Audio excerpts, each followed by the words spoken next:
अपना नाम बताएं। रामलाल कुशवाहा। आप यहाँ इसी गांव के हैं क्या? हाँ, मैं इसी गांव का हूँ। और यहीं पढ़ाते गांव में? यहीं पढ़ाता हूँ। कब से पढ़ा रहे हैं तो आए? 1998 से इसी स्कूल में पढ़ाते हैं? ऐसे दूसरे स्कूल में गए? इसी में शुरू से? इसी में शुरू से इसी में पढ़ा रहे हाँ, हैं? इसी से ही मतलब चालू हुए हैं, इसी से अच्छा। हो रहे हैं। शिक्षा संस्कार और संस्कृति के बीच में सेतु का कार्य करती है। पुल का संस्कार युक्त शिक्षा अगर हमने अपने नन्हे मुन्नों को अगर प्रदान की है तो निश्चित रूप से हमारी संस्कृति अक्षुण्ण रहेगी। उसे कोई भी नष्ट करना चाहे नहीं नष्ट हो सकती। इसके लिए मैं आपको एक उदाहरण देता हूँ, ध्यान से सुने। सूरत में एक वो गुजरात का शहर है सूरत, जहाँ पर एक शिक्षिका थी, उनके एक ही पुत्र था। अपने वेतन से उन्होंने बच्चे को बहुत अच्छी शिक्षा दिलवाई। उसने बहुत उत्तम क्वालिटी के एजुकेशन प्राप्त की। लड़का कॉलेज में प्रोफेसर बन गया।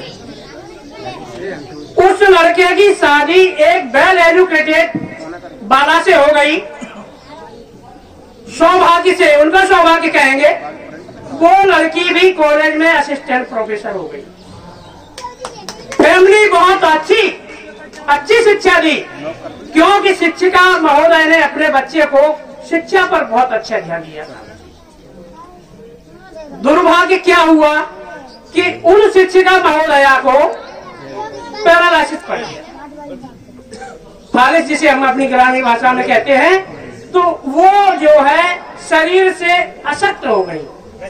अब उनकी सेवा करने के लिए बच्चे और बहू को टाइम देना पड़ रहा है लड़के को। उन्होंने सेवा उनकी काफी की,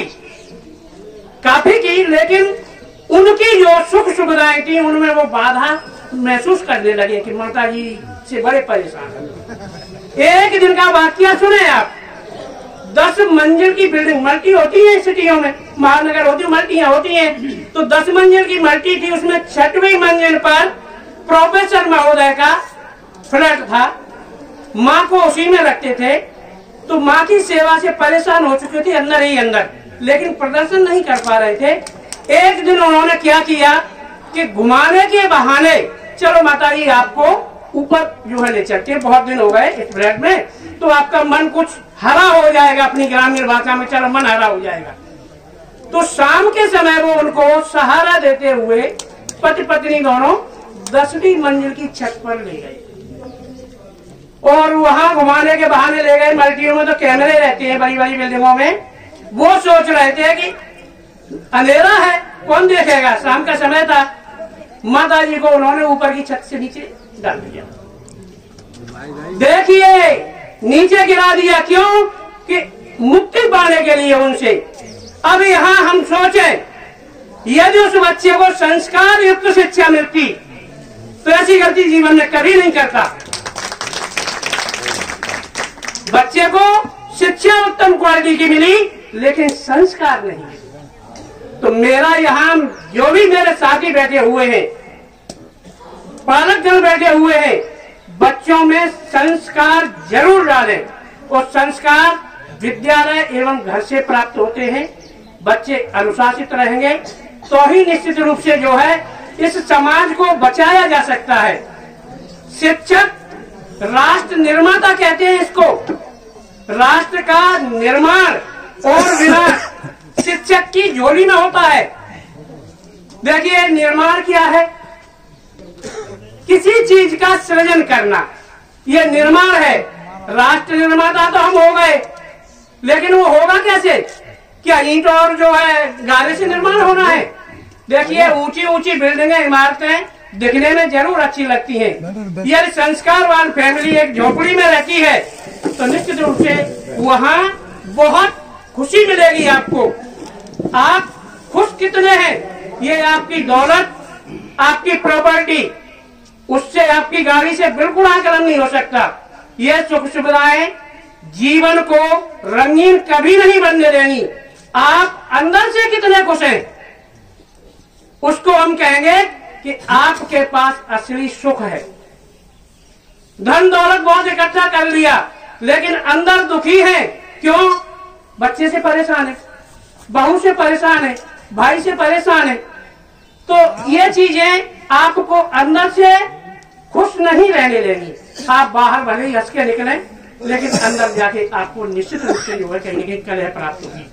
तो मैं आपको ये कहना चाहता हूं कि गरीबी शिक्षा में बिल्कुल दखल नहीं दे सकती।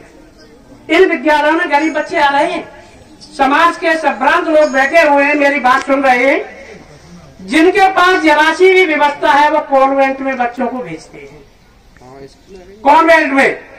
और बच्चे ने जो है डैडी वैडी ये तो सब रटे हुए शब्द हैं, वाटर बॉल और एक आध शब्द जब रटना सुनाना शुरू किया तो मम्मी पापा खुश। अंग्रेजी लड़का तो हमारा जो है इंग्लिश बोल रहा है। अरे इंग्लिश की तरफ मत जाइए, लड़के में संस्कार क्या आ रहे हैं वो देखिए। था एक दौर गरीबी होती, मर्यादाएं तब भी न खोती, बेशक थे पैबंद लगे पर इज्जत ढकती थी दो धोती। फटी हुई धोतियों में जो है सी के इज्जत को सिला टांगे लगाकर, बेशक थे पैबंद लगे पर इज्जत ढकती थी दो धोती।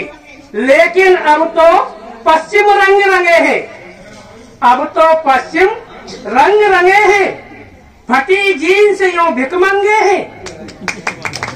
वस्त्रों की हालत कुछ ऐसी, देही पर कटपीस टंगे।